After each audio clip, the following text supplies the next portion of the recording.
మొదటి చూపే మంత్రం. వర్షం కురుస్తున్న సాయంత్రం. విజయవాడలోని ఒక చిన్న కాఫీ షాప్ ముందు నిలబడి ఉన్నాడు అర్జున్.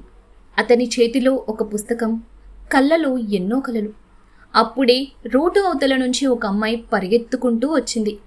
తెల్లని చుడీదార్, వర్షపు చినుకులతో తడిసిన జుట్టు, ముఖంపై అమాయకమైన నవ్వు. ఆమెను చూసిన క్షణం అర్జున్ గుండె ఒక్కసారిగా వేగంగా కొట్టుకుంది. ఇంత అందమైన అమ్మాయి కూడా ఉంటుందా అనుకున్నాడు. ఆ అమ్మాయి కాఫీ షాప్లోకి వచ్చి అతని ఎదురుగా ఉన్న టేబుల్ దగ్గరే కూర్చుంది. ఆమె పేరే మేఘన.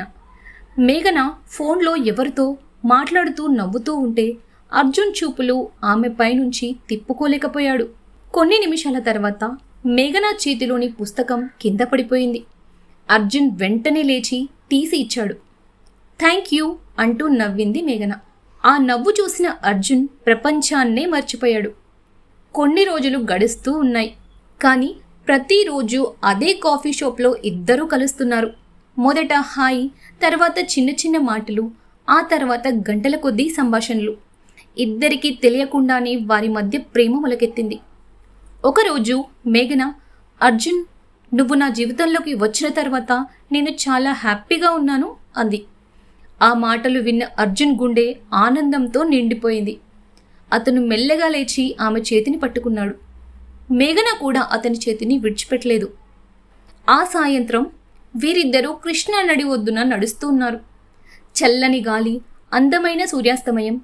అర్జున్ మెల్లగా ఇలా అన్నాడు, మేఘన, నేను నిన్ను ప్రేమిస్తున్నాను. మేఘన కళ్ళల్లో ఆనంద బాష్పాలు మెరిశాయి. నేను కూడా నిన్నే ప్రేమిస్తున్నాను అర్జున్ అని చెప్పి అతని భుజంపై తలవాల్చింది. ఆ క్షణం ఇద్దరికీ ప్రపంచంలో వారిద్దరే ఉన్నట్లుగా అనిపించింది. కానీ ఆ రాత్రి మేఘన ఫోన్కి ఒక కాల్ వచ్చింది. ఆ కాల్ చూసిన వెంటనే ఆమె ముఖం ఒక్కసారిగా మారిపోయింది. భయంతో చేతులు వణికిపోయాయి. లేదు, ప్లీజ్, అర్జున్ని ఏమీ చేయకండి అంటూ ఏడ్చింది. అది విన్న అర్జున్ షాక్ అయ్యాడు. అసలు ఫోన్ చేసిన వ్యక్తి ఎవరు? మేఘన ఎందుకు భయపడుతుంది? వారి ప్రేమకు ఏ ప్రమాదం ఎదురుకాబోతుంది?